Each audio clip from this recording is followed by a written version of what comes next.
Hello everyone, welcome back to AK poly.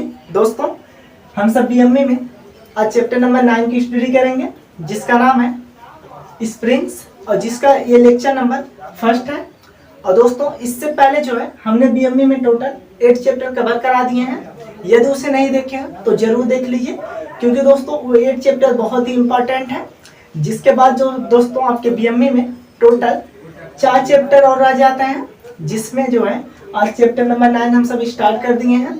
ठीक है, इसके बाद जो है हम लोग का बीएमए में 3 चैप्टर ही रह जाएंगे, जिसको दोस्तों हम लोग एक अच्छे वे में पूरी अच्छी तरीके से कवर कर लेंगे। ओके, तो दोस्तों आज जो है इस चैप्टर नंबर 9 में हम सब सबसे पहले देखेंगे कि इसमें जो है कौन कौन से टॉपिक हमें पढ़ने हैं। ठीक है ना, सबसे पहले ये देखेंगे कि चैप्टर नंबर 9 में हमें कौन कौन से टॉपिक पढ़ने हैं, और इस टॉपिक के अंतर्गत ही हम लोग चैप्टर नंबर 9 को अच्छे से कवर करेंगे। ठीक है, जिसमें दोस्तों तो ध्यान दीजिए, सबसे पहले जान लेते हैं कि इसमें कौन कौन से टॉपिक हमें पढ़ने हैं। ओके, और दोस्तों यदि हमारे चैनल पे आप नए हैं तो इसे शेयर, सब्सक्राइब एवं लाइक जरूर कर लीजिएगा। ओके, तो दोस्तों चलिए अब स्टार्ट करते हैं। ओके, तो ध्यान दीजिए, देखिए इस चैप्टर में सबसे पहला टॉपिक हमारा ये रहेगा कि स्प्रिंग के कार्य तथा गुण के बारे में। ठीक है ना, पहला टॉपिक हमारा रहेगा कि स्प्रिंग के कार्य तथा गुण। ठीक है ना, इसकी स्टडी सबसे पहले टॉपिक के अंतर्गत करेंगे। ओके, और ध्यान दीजिए हमारा दूसरा टॉपिक ये रहेगा कि स्प्रिंग के वर्गीकरण के बारे में। ओके दोस्तों, दूसरा टॉपिक हमारा क्या रहेगा कि स्प्रिंग के वर्गीकरण। ठीक है ना, क्लासिफिकेशन ऑफ स्प्रिंग के बारे में। ओके, और ध्यान दीजिए तीसरा जो टॉपिक बनेगा हमारा ये रहेगा कि लैमिनेटेड या फिर लीफ स्प्रिंग भी इसे कहते हैं। ठीक है ना, ध्यान दीजिएगा, लैमिनेटेड या फिर लीफ स्प्रिंग संबंधित प्रमुख पद, मतलब इसका कहने का अर्थ है कि जो लैमिनेटेड लीफ स्प्रिंग जो होता है, ठीक है ना, इससे संबंधित जितने भी फार्मूले हैं वो हम लोग तीसरे टॉपिक के अंतर्गत देखेंगे। ठीक, और ध्यान दीजिए चौथा टॉपिक हमारा ये रहेगा कि बंद हेलिकल स्प्रिंग के बारे में। ठीक है ना, क्या रहेगा, बंद हेलिकल स्प्रिंग। ओके, और ध्यान दीजिए पांचवा जो टॉपिक रहेगा वो रहेगा हेलिकल स्प्रिंग संबंधित प्रमुख परिभाषाएं। ठीक है ना, कि मतलब हेलिकल जो स्प्रिंग है उससे संबंधित जितने भी परिभाषाएं बनती हैं उन सभी को हम लोग पांचवें टॉपिक के अंतर्गत स्टडी करेंगे। ओके, और ध्यान दीजिए छठवां टॉपिक जो रहेगा वो हमारा न्यूमेरिकल का रहेगा। ओके दोस्तों, छठवां टॉपिक हमारा न्यूमेरिकल का रहेगा, जो कि बहुत ही अच्छे से आपको कवर कराएंगे। ठीक है दोस्तों, और न्यूमेरिकल भी आपको अच्छे समझ में आएगा। तो दोस्तों इसमें जो है सबसे पहले हम लोग कौन सा टॉपिक पढ़ेंगे, पहला जो कि स्प्रिंग के कार्य तथा गुण है। ठीक है ना, जिसमें दोस्तों इस सभी जो टॉपिक हैं इनको हम टोटल 3 लेक्चर में प्रोवाइड करेंगे। ठीक है, ताकि बड़ा लेक्चर ना हो। ओके, तो दोस्तों ध्यान दीजिए जो इसमें से पहला टॉपिक है और दूसरा टॉपिक है। ठीक है ना, पहला स्प्रिंग के कार्य तथा गुण और दूसरा स्प्रिंग के वर्गीकरण, इन दोनों टॉपिक को जो है हम इस फर्स्ट लेक्चर में प्रोवाइड करेंगे। उसके बाद जो है लैमिनेटेड लीफ स्प्रिंग संबंधित प्रमुख पद, और दूसरा जो है बंद हेलिकल स्प्रिंग और हेलिकल स्प्रिंग संबंधित प्रमुख परिभाषाएं जो है इसको जो है दूसरे लेक्चर में कवर कराएंगे। ओके, और जो हमारा तीसरा लेक्चर होगा वो सिर्फ और सिर्फ न्यूमेरिकल पोर्शन का होगा। ठीक है ना, जिसमें हम सब सिर्फ और सिर्फ न्यूमेरिकल देखेंगे। ओके, बोलिए इतना समझ पाए। तो दोस्तों हम सब इसी वे में कवर करेंगे पूरा अच्छी तरीके से। ठीक है ना, तो चलिए दोस्तों स्टार्ट करते हैं अपना पहला टॉपिक के अंतर्गत। ठीक है, तो चलिए इसे रफ करते हैं और अब देख लेते हैं स्प्रिंग के बारे में। ठीक है ना, तो चलिए इसे रफ करते हैं। तो चलिए दोस्तों अब हम सब देख लेते हैं अपना पहला टॉपिक जो कि स्प्रिंग है। ओके, तो ध्यान दीजिएगा दोस्तों, पहले समझने का प्रयास कीजिएगा कि स्प्रिंग होता क्या है। ठीक है, उसके बाद जो हम यहाँ पर डिफिनेशन के माध्यम से भी देख लेंगे कि स्प्रिंग होता क्या है। ठीक है, क्योंकि दोस्तों यदि हमारी बातें आपको अच्छे समझ में आ गई, ठीक है, उसके बाद जो हम लोग डिफिनेशन को यहाँ पर देख भी लेंगे तो इससे जो है आपका कंसेप्ट भी क्लियर हो जाएगा और आपको अच्छे से याद भी हो जाएगा। ठीक है ना, तो इसीलिए दोस्तों ध्यान दीजिएगा कि स्प्रिंग होता क्या है, पहले बातों को समझिए हमारे। ठीक है ना, तो देखिए स्प्रिंग जो होता है यह किसी मशीन का वह प्रत्यास्थ होता है जो किसी बाह्य बल के द्वारा उत्पन्न विकृत को शोषित मतलब ग्रहण करता है, और उस भार को हटा लेने के बाद वह उत्पन्न विकृत को वापस करने के साथ साथ अपनी पुरानी अवस्था में आ जाता है, तो उसे हम लोग स्प्रिंग कहते हैं। ठीक है ना, फिर से एक बार ध्यान दीजिए स्प्रिंग के बारे में। ठीक है ना, देखिए किसी मशीन का वह प्रत्यास्थ, ठीक है, स्प्रिंग जो होता है यह किसी मशीन का वह प्रत्यास्थ होता है जो किसी बाह्य बल के द्वारा उत्पन्न विकृत को ग्रहण मतलब शोषित करता है और उस भाग के हटा लेने के बाद वह उत्पन्न विकृत मतलब शोषित ऊर्जा को जो है वापस करने के साथ साथ अपनी पुरानी अवस्था को ग्रहण कर लेता है, तो उसे ही हम लोग मतलब मशीन के उस अंगों को क्या कहते हैं, स्प्रिंग कहते हैं। बोलिए इतना समझ पाए? आई होप दोस्तों आप समझ पाएंगे। तो चलिए अब इसी डिफिनेशन को हम लोग यहाँ पर डिफिनेशन के माध्यम से यहाँ जो लिखा गया इसके माध्यम से समझेंगे, ठीक है। तो ध्यान दीजिए, देखिए यहाँ पर लिखा है स्प्रिंग, ठीक है ना। तो ध्यान दीजिए दोस्तों, स्प्रिंग एक प्रत्यास्थ मशीनी अंग है, ठीक है। क्या है? स्प्रिंग एक प्रत्यास्थ मशीनी अंग है। तो दोस्तों ध्यान दीजिए, यहाँ पर जो प्रत्यास्थ है यही इसका मेन ये जो डिफिनेशन है यही है इसका स्प्रिंग का, ठीक है ना, जो प्रत्यास्थ है। अब फिलहाल दोस्तों आप ये भी जान लीजिए कि प्रत्यास्थ होता क्या है, ठीक है ना। तो देखिए इसे इंग्लिश में इलास्टिसिटी कहते हैं, ठीक है ना। देखिए जो प्रत्यास्थ होता है इसका कहने का अर्थ ये होता है दोस्तों, यदि इसे समझ गए तो आप जान जाएंगे स्प्रिंग का कार्य टोटल क्या होता है, ठीक है ना, और स्प्रिंग क्यों यूज किया जाता है और क्या होता है, ठीक। तो ध्यान दीजिएगा पहले प्रत्यास्थ होता क्या है, ठीक।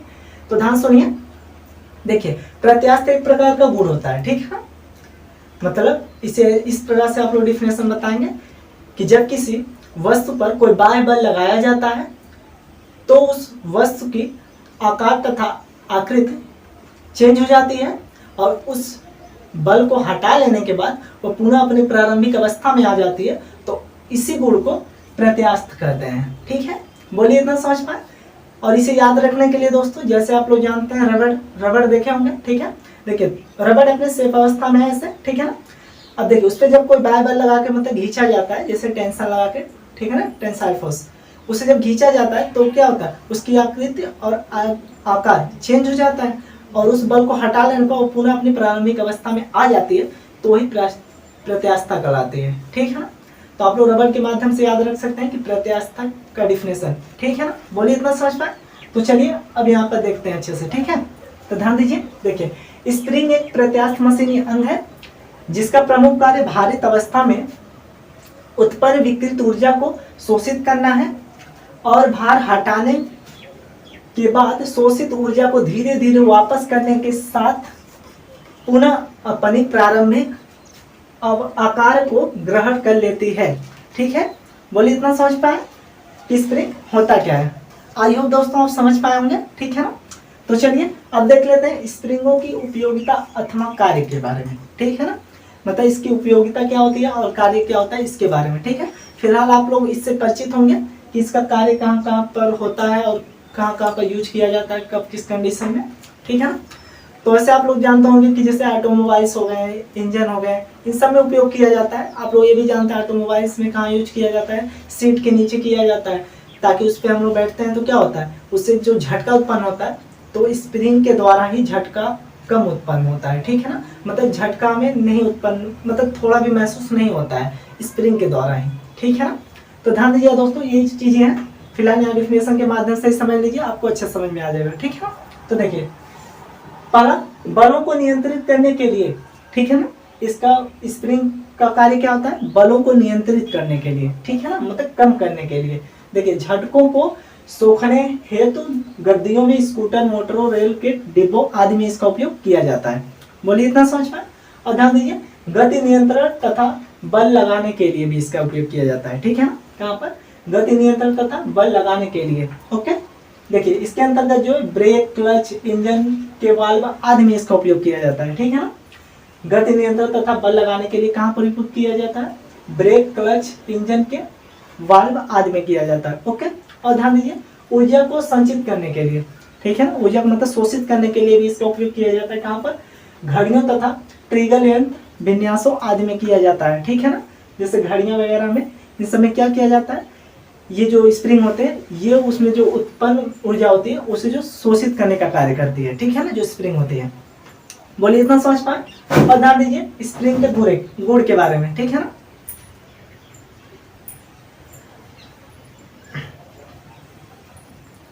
अब ध्यान दीजिए स्प्रिंग के गुण के बारे में, ठीक है दोस्तों। तो देखिए ध्यान से, देखिए इसमें सबसे पहला पॉइंट ये है कि मतलब ऊर्जा सोखने की क्षमता, ठीक है। स्प्रिंग के गुण, मतलब स्प्रिंग के गुण क्या क्या है, तो स्प्रिंग क्या करता है, ये ऊर्जा को सोखने की क्षमता रखता है, ठीक है। और दूसरा जो है किसी बल या बल आघूर्ण से स्प्रिंग के आकार में परिवर्तन होता है, ठीक है ना। किसी बल या बल आघूर्ण से स्प्रिंग के आकार में परिवर्तन होता है, ठीक है दोस्तों। मतलब जब कोई मतलब बल या बल आघूर्ण जब वहां पर उत्पन्न होता है तो उसमें क्या होता है, स्प्रिंग के आकार में क्या होता है, परिवर्तन होता है, ठीक है ना। क्योंकि आप लोग जानते हैं कि स्प्रिंग जो है उस पर बल लगाने पर वो क्या होता है, सिकुड़ता है, उसके बल हटाने पर वो फिर अपनी पुरानी शेप में चला जाता है, ठीक है ना। तो वही चीज कहा जा रहा है कि किसी बल या बल आघूर्ण से स्प्रिंग के आकार में परिवर्तन होता है। और देखिए तीसरा स्टेप ये रहेगा कि लगाए गए बल से, ठीक है, लगाए गए बल से स्प्रिंग के पदार्थ में प्रतिबल प्रत्यास्था सीमा के अंदर सुरक्षित प्रतिबल से अधिक नहीं होनी चाहिए, ठीक है ना। क्या कहा जा रहा है कि लगाए गए बल से स्प्रिंग के पदार्थ में प्रतिबल प्रत्यास्था सीमा के अंदर सुरक्षित प्रतिबल से अधिक नहीं होनी चाहिए, ठीक है ना। बोलिए इतना समझ पाए। अब चलिए दोस्तों, अब जो है हम सब देखेंगे कि स्प्रिंग के वर्गीकरण के बारे में। ओके, तो चलिए इसे जो है हम सब रफ करते हैं अब देखते हैं स्प्रिंग के वर्गीकरण के बारे में। ओके, तो चलिए दोस्तों,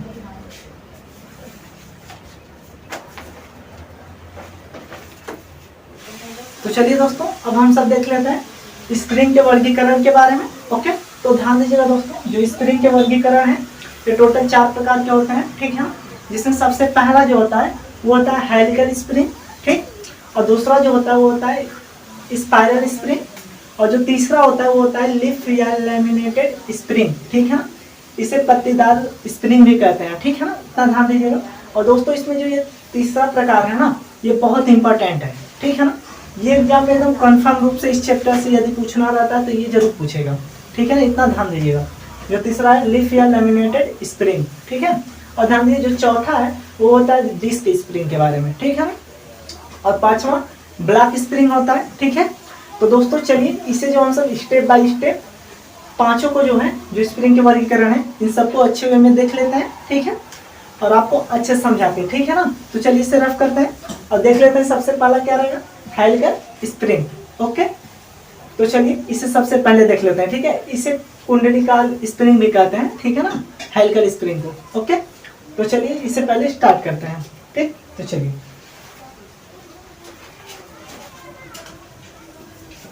चलिए दोस्तों अब हम सब देख लेते हैं स्प्रिंग के वर्गीकरण के बारे में, ठीक है। जिसमें सबसे पहला है हेलिकल स्प्रिंग, जिसे हम सब कुंडलीदार स्प्रिंग भी कहते हैं, ठीक है ना। तो ध्यान दीजिएगा, देखिए इसे हम लोग क्या कहते हैं, कुंडलीदार स्प्रिंग भी कहते हैं, ठीक है ना। दो नाम से जानते हैं, हेलिकल स्प्रिंग या फिर कुंडलीदार स्प्रिंग। यदि एग्जाम में आता है कुंडलीदार स्प्रिंग कहते किसे हैं, तभी भी आप जानिएगा ये चीज, ठीक है, कि हेलिकल स्प्रिंग ही है वो, ठीक है ना। तो चलिए ध्यान दीजिएगा, देखिए हेलिकल स्प्रिंग या फिर कुंडलीदार स्प्रिंग कहते किसे हैं सबसे पहले, ठीक है। देखिए ये किसी वृत्ताकार, ठीक है ना, ये किसी वृत्ताकार, वर्गाकार या फिर आयताकार काट वाली तार को हेलिक्स वक्र में मोड़कर कई कुंडलियों के रूप में बनाए जाते हैं, ठीक है ना। कैसा आकार होता है इनका, ये किसी वृत्ताकार या फिर वर्गाकार या फिर आयताकार काट वाली तार को हेलिक्स वक्र में मोड़कर कई कुंडलियों के रूप में बनाए जाते हैं, ठीक है दोस्तों। इसे जो है अभी हम आपको डायग्राम के माध्यम से भी बताएंगे। ओके, तो ध्यान दीजिए पहले। अब देखिए ये जो हेलिकल स्प्रिंग है इसको जो है दो आधार पे बांटा गया है, ठीक है। सबसे पहले आधार पे पहले देख लेते हैं, वो है आकृति के आधार पे, ठीक है ना। जिसमें ध्यान दीजिए आकृति के आधार पे 3 भागों में बांटा गया है, जिसमें पहला है सरल हेलिकल स्प्रिंग, ठीक है, या फिर सरल कुंडलीदार स्प्रिंग भी कहते हैं, ठीक है ना। तो ध्यान दीजिए सरल कुंडलीदार स्प्रिंग किसे कहते हैं, देखिए इसके लिए तार की अक्ष को क्या करते हैं, इसके लिए तार की अक्ष को लंब बेलन पर कुंडलीदार के रूप में मोड़ते हैं, ठीक है। देखिए जो सरल हेलिकल स्प्रिंग है इसके लिए जो होता है तार की अक्ष को लंब बेलन पर कुंडली के रूप में मोड़ते हैं, ठीक है ना। अब ध्यान दीजिए इसके डायग्राम के रूप में कैसे इसे मोड़ेंगे, ठीक है। बट इतना ध्यान दीजिएगा कि जो स्प्रिंग होता है, ठीक है ना, जो कुंडलीदार स्प्रिंग होता है उसे किस आकार में बनाया जाता है, तो वृत्ताकार, वर्गाकार या फिर आयताकार काट में। और वो भी कैसे, वो जो तार होती है इसके लिए बनाने के लिए वो वृत्ताकार, वर्गाकार या फिर आयताकार काट वाली तार को जो है हेलिक्स करके, ठीक है ना, मतलब हेलिक्स वक्र में मोड़कर कई कुंडलियों के रूप में बनाते हैं, ठीक है ना, इतना ध्यान दीजिएगा। अब ध्यान दीजिए दोस्तों, कैसे बोलने का है, लेकिन ठीक तो बोला हमें कहाँ से लेकिन नहीं शुरू कर देते हैं। तो चलिए दोस्तों, अब देख लेते हैं हम सब स्प्रिंग के वर्गीकरण का जो पहला प्रकार है वो है हेलिक्स स्प्रिंग, ठीक है ना। और दोस्तों एक चीज आप ध्यान दीजिए, जो हेलिक्स स्प्रिंग है इसे हम कुंडलीदार स्प्रिंग भी कहते हैं, ठीक है। यदि एग्जाम में आता है कुंडलीदार तब उसमें संकोच मत होइएगा, ठीक है ना, वो बल्कि हेलिकल स्प्रिंग ही होता है, ठीक है ना। तो ध्यान दीजिए दोस्तों, सबसे पहले कि हेलिकल स्प्रिंग होता क्या है, ठीक है। तो ध्यान दीजिए, देखिए ये किसी वृत्ताकार, ठीक है ना, जो हेलिकल स्प्रिंग होता है ये किसी वृत्ताकार, वर्गाकार या फिर आयताकार काट वाली तार को हेलिक्स वक्र में मोड़कर कई कुंडलियों के रूप में बनाते हैं, ठीक है ना, इतना ध्यान दीजिएगा। इसमें जो तार उपयोग करते हैं वो कैसा होता है, वृत्ताकार, वर्गाकार या फिर आयताकार काट वाली होती है। वो भी कैसे, तार को हेलिक्स करके वक्र रूप में मोड़कर इसमें क्या करते हैं, कुंडली के रूप में बनाए जाते हैं, ठीक है। और ध्यान दीजिए दोस्तों, अब देखिए इसे जो अभी हम आपको डायग्राम के माध्यम से बताते हैं, ठीक है। बट सबसे पहले ध्यान दीजिए, आकृति के आधार पर, मतलब ये जो होता है दो आधार पर बांटा गया है। पहला आकृति के आधार पर, तो सबसे पहले आकृति के आधार पर देखेंगे तो हम लोग 3 प्रकार के पढ़ेंगे इसमें, ठीक है। देखिए सबसे पहला जो है वो है सरल हेलिकल स्प्रिंग, ठीक।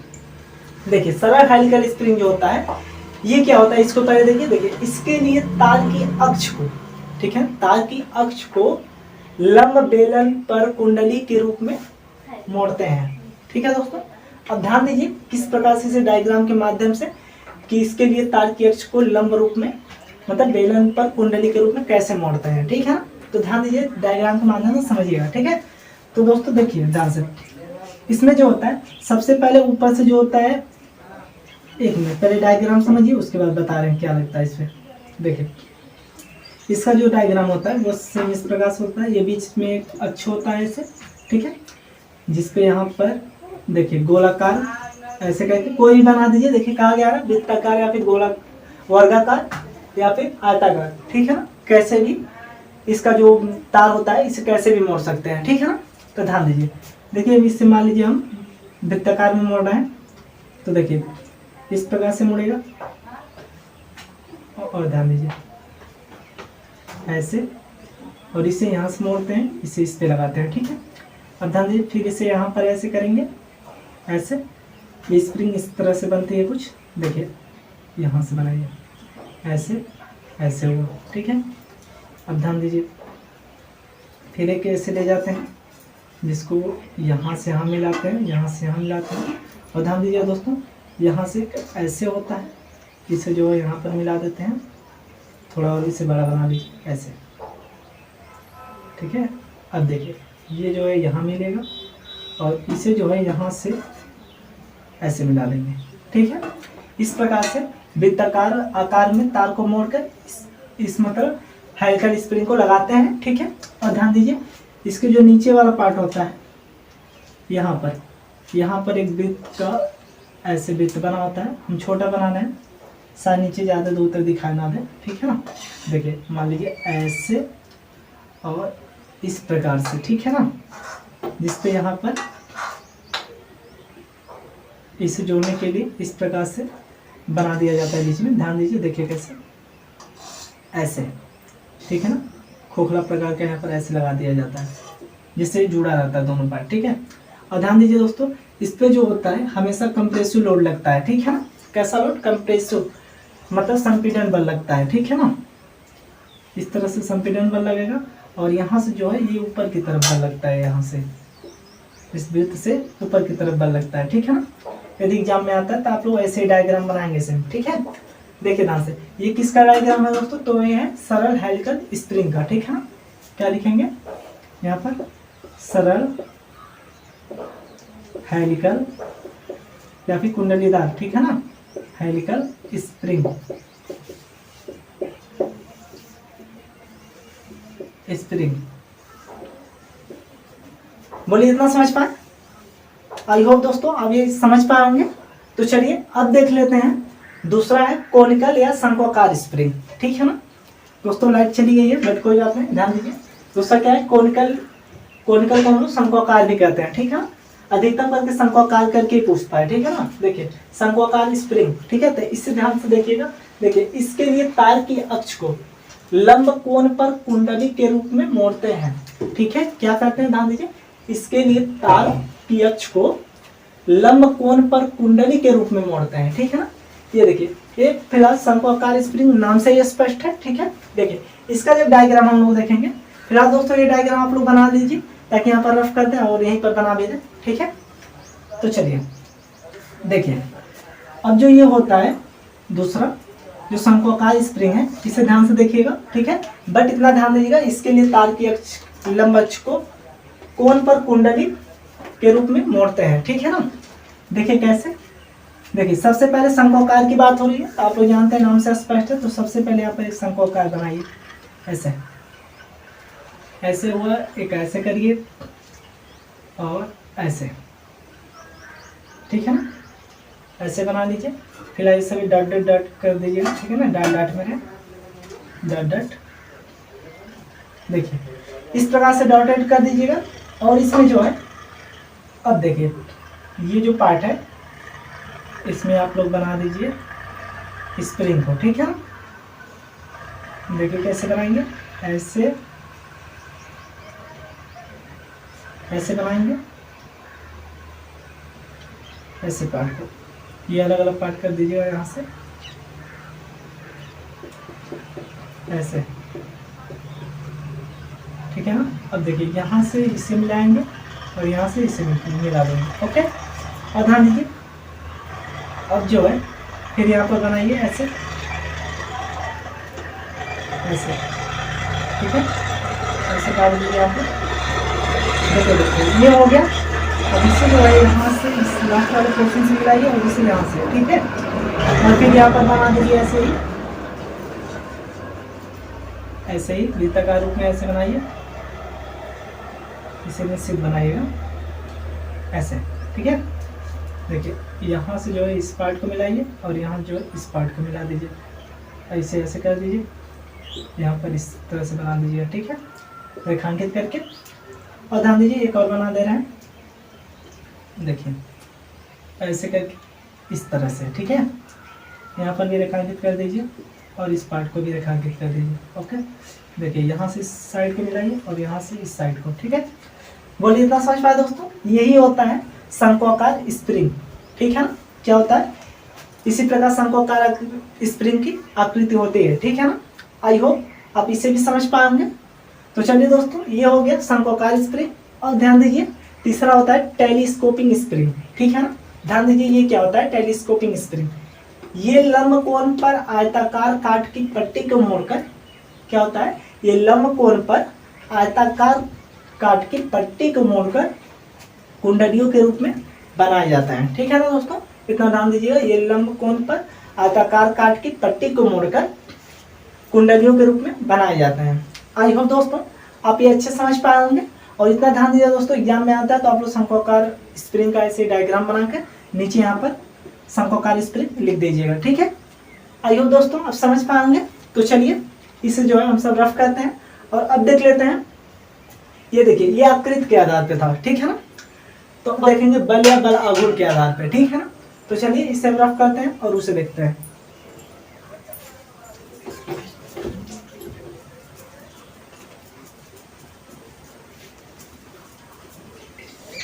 तो चलिए दोस्तों अब हम सब देख लेते हैं बल अथवा बल आघूर्ण के आधार पे, ठीक है ना, हेलिकल स्प्रिंग को। तो ध्यान दीजिए, देखिए इसमें जो है इसमें भी 3 प्रकार के होते हैं स्प्रिंग, ठीक है ना। जिससे सबसे पहला आता है संपीड़न स्प्रिंग, ओके। तो ध्यान दीजिए पहले कि संपीड़न स्प्रिंग होता क्या है, ठीक है। ध्यान दीजिए ये संपीड़न भार वहन करता है, ठीक है। संपीड़न स्प्रिंग नाम से स्पष्ट है कि ये जो है संपीड़न भार को वहन करता है, मतलब वहन मतलब सहन करता है, ठीक है। यह संपीड़न भार को वहन करता है तथा इसकी कुंडलियां कुछ दूरी पर होती हैं, ठीक है ना। और इसकी कुंडलियां क्या होती है, कुछ दूरी पर होती हैं। और ध्यान दीजिए दोस्तों दूसरा होता है तनाव स्प्रिंग, ठीक है ना। तनाव स्प्रिंग ध्यान दीजिए, इस पर तनाव भार लगता है, ठीक है। तनाव स्प्रिंग पर इस पर जो होता है तनाव भार लगता है और इस पर जो कुंडलियां होती हैं वो पास पास लगी होती हैं, ठीक है ना। तथा इसकी कुंडलियां पास पास होती हैं। ठीक है, देखिए तनाव स्प्रिंग का यहाँ पर डायग्राम भी देख लीजिए दोस्तों, ध्यान से देखिए। देखिए ये होता है तनाव स्प्रिंग, ठीक है ना, जिसपे क्या लगता है, टेंसाइल लोड लगता है, ठीक है ना, क्योंकि तनाव स्प्रिंग है ना इसलिए। अब ध्यान दीजिए दोस्तों, देखिए इसका जो डाया होता है ये बीच वाला, ये इसको बोलते हैं तार का व्यास बोलते हैं, ठीक है ना। और देखिए ये जो यहाँ से यहाँ तक की दूरी है इसे बोलते हैं कुंडलियों की लंबाई, ठीक है ना, क्योंकि यही कुंडलियां होती है, ये लंबाई होती है। देखिए इसमें क्या होता है, इसमें देखिए पास पास लगी होती है। तनाव में क्या होता है, देखिए इस पर पहली बार तनाव भार लगता है, देखिए तनाव भार लग रहा है, ठीक है ना, इसी प्रकार से तनाव भार लगेगा इसे, ठीक है। देखिए तनाव भार लगेगा, उसके बाद क्या है, तथा इसकी कुंडलियां जो है देखिए पास पास लगी हुई हैं, ठीक है ना। बट वही बात की है संपीड़न स्प्रिंग की, तो संपीड़न स्प्रिंग सेम ऐसी ही बनेगी, बट यहाँ पर जो है ये भार लग रहा है वो इस तरह से नीचे की तरफ लगेगी, ठीक है ना। कंप्रेसिव मतलब वो दाबने का कार्य करती है, ठीक है। और ध्यान दीजिए उसमें जो कुंडलियां होती है वो दूर दूर लगी होती है, ठीक है ना, देखिए दूर दूर पर है तो इसीलिए थोड़ा हट के रहेगा, ठीक है ना, बस अंतर इतना ही है। असेंबली डायग्राम ऐसे ही रहेगा, ठीक है ना।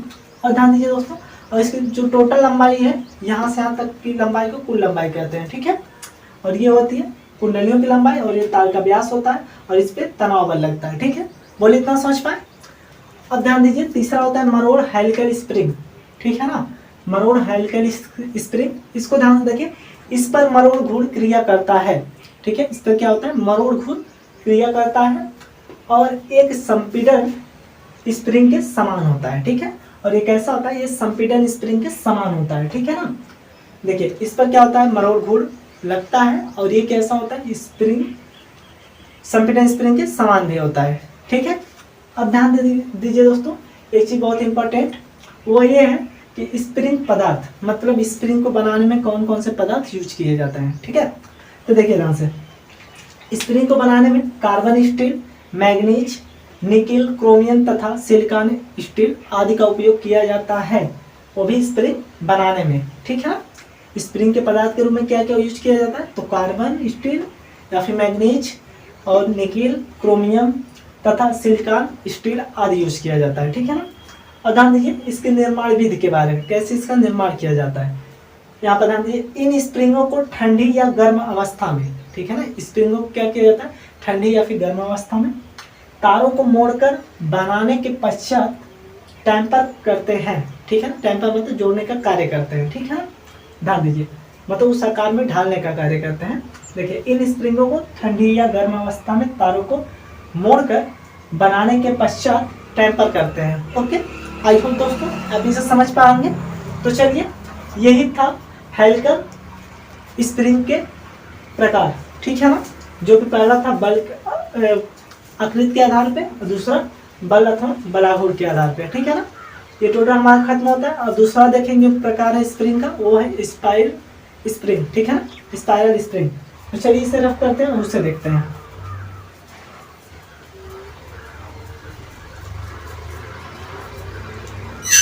तो चलिए दोस्तों अब हम सब देख लेते हैं स्पाइरल स्प्रिंग, जो कि स्प्रिंग का दूसरा वर्गीकरण है, ठीक है ना।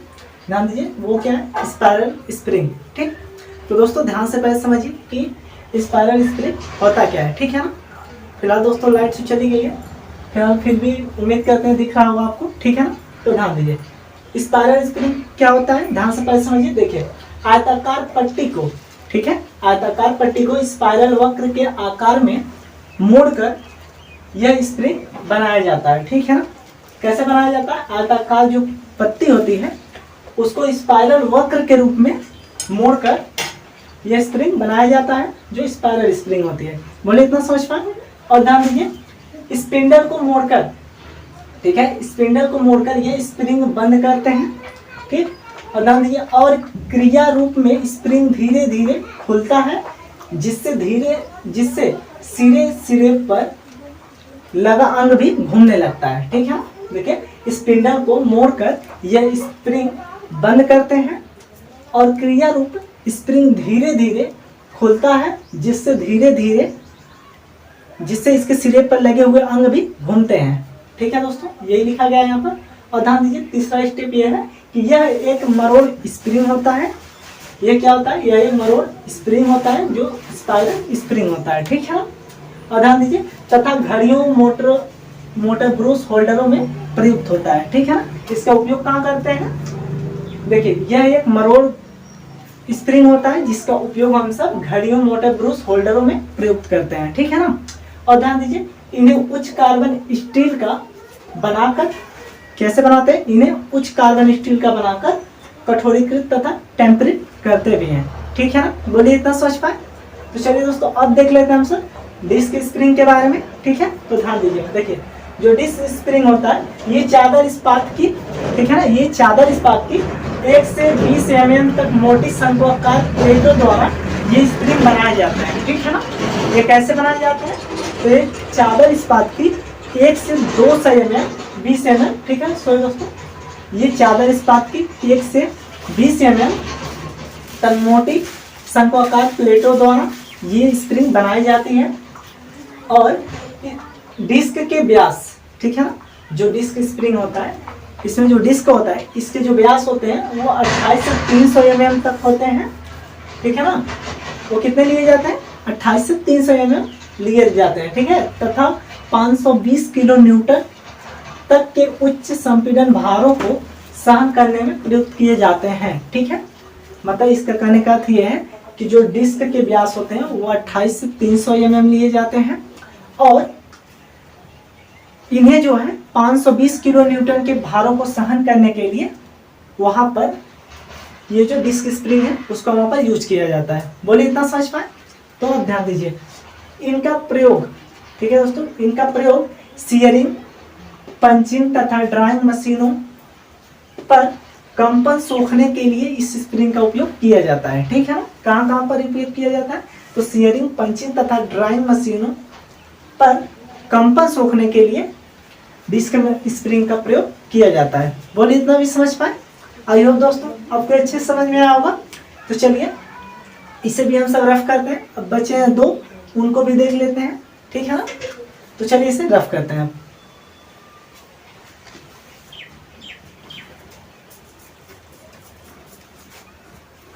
तो चलिए दोस्तों अब देख लेते हैं हम सब चौथा प्रकार जो है लैमिनेटेड या फिर लीफ स्प्रिंग, ठीक है। और ये जो है दोस्तों बहुत ही इंपॉर्टेंट है, एकदम मान के चलिएगा कि एग्जाम के अव्यू से ये बहुत इंपॉर्टेंट है, ठीक है ना। और एग्जाम में ये पूछा भी जा सकता है 100% लगभग, ठीक है ना। तो ध्यान दीजिए दोस्तों, जो लैमिनेटेड या फिर लीफ स्प्रिंग है इसे जो है पत्तीदार स्प्रिंग भी कहते हैं, ठीक है ना। इतना ध्यान दीजिए, एग्जाम में ये जो है पत्तीदार स्प्रिंग के नाम से ही पूछता है अधिक, ठीक है ना। तो चलिए देख लेते हैं लैमिनेटेड स्प्रिंग या फिर पत्तीदार स्प्रिंग कहते किसे हैं, ठीक है। तो ध्यान दीजिए, देखिए समान चौड़ाई तथा मोटाई परंतु उत्तरोत्तर कम होती हुई लंबाई वाली अनेक वक्र पत्तियों को क्लिपों द्वारा बांधकर यह स्प्रिंग बनाया जाता है, ठीक है ना। कैसे बनाया जाता है, ध्यान दीजिए, समान चौड़ाई, ठीक है ना, समान चौड़ाई रहती है और मोटाई भी समान ही रहती है, ठीक है, परंतु उत्तरोत्तर कम होती हुई, ठीक है, परंतु आगे चलते हुए मतलब कम होती हुई लंबाई वाली अनेक वक्र पत्तियों को क्लिपों द्वारा बांधकर यह स्प्रिंग बनाते हैं, ठीक है। और ध्यान दीजिए प्रत्येक पत्ती की वक्रता समान होती है, ठीक है ना। प्रत्येक जो उसमें पत्ती लगी होती है उसकी जो वक्रता होती है वो समान होती है, ठीक है। तथा उनके बीच कोई कर्तन प्रतिबल नहीं होता है, ठीक है ना। और उनके बीच कोई भी बेंडिंग स्ट्रेस नहीं होता है, ठीक है ना। और ध्यान दीजिए दोस्तों, पत्तियों की लंबाई तथा उनकी संख्या इस प्रकार होती है, क्या, पत्तियों की लंबाई तथा उनकी संख्याएं जो होती है, ठीक है ना, वो इस प्रकार होती हैं जिससे पत्तियों की प्रत्येक काट पर, ठीक है, अधिकतम नमन प्रतिबल समान हो, ठीक है ना। इसीलिए पत्तियों की जब जो लंबाई और उनकी संख्या होती है वो इस प्रकार से होती है जिससे पत्तियों की प्रत्येक काट पर अधिकतम नमन प्रतिबल समान हो। ओके, बोलिए इतना समझ पाए। और ध्यान दीजिए सबसे अधिक लंबाई की पत्ती को, ठीक है ना, जो सबसे अधिक लंबाई वाली पत्ती होती है उसे मेन लीफ या फिर मास्टर पत्ती कहते हैं। बोलिए इतना समझ पाए। और ध्यान दीजिए इसका उपयोग जो होता है दोस्तों वो मोटर गाड़ियों में झटके सोखने और ब्रेक लगाने आदि में किया जाता है, ठीक है ना। जो लेमिनेटेड स्प्रिंग या फिर लीफ स्प्रिंग है इसका उपयोग कहाँ किया जाता है, मोटर गाड़ियों में झटके सोखने या फिर ब्रेक लगाने आदि में किया जाता है, ठीक है ना। अब देख लेते हैं जो कि पांचवा प्रकार है वो है ब्लॉक स्प्रिंग के बारे में, ठीक है। इसमें दोस्तों इतना ही है लेमिनेटेड स्प्रिंग में, ठीक है ना। इसका उपयोग बिल्कुल ध्यान दीजिएगा। उपयोग कहाँ होता है? मोटर गाड़ियों में झटके सोखने और ब्रेक लगाने में किया जाता है, ठीक है ना। और जो कि ब्लॉक स्प्रिंग है, अब इसे देख लीजिए एक लाइन में, ठीक है ना। जो पांचवा है ये होता है, देखिए ये रबर तथा फोम आदि पदार्थों के, ठीक है, किसके बनाए जाते हैं? ये रबर तथा फोम आदि पदार्थों के ब्लॉकों के रूप में झटकों और कंपनों को सोखने में प्रयोग करते हैं, ठीक है ना। जो ब्लॉक स्प्रिंग होते हैं इनका उपयोग जो होता है रबर तथा फोम के रूप में, ठीक है ना। रबर तथा फोम के पदार्थों के ब्लॉकों के रूप में झटके सोखने के लिए इसका उपयोग किया जाता है। बोलिए इतना भी समझ पाए? आई होप दोस्तों आप स्प्रिंग के सारे वर्गीकरण जान गए होंगे। तो दोस्तों इस लेक्चर में बस इतना ही रहेगा और हम मिलते हैं बहुत ही जल्द अगले लेक्चर में, जो कि 3 पार्ट और रह गए हैं, ठीक है, उनको भी देख लेंगे। उसके बाद जस्ट अगले लेक्चर में इसके इम्पोर्टेंट सभी न्यूमेरिकल जो है सबको देखेंगे पूरा अच्छे से, ठीक है ना। तब तक के लिए दोस्तों अच्छे से पढ़ते रहिए। जय Hind, bye bye, take care.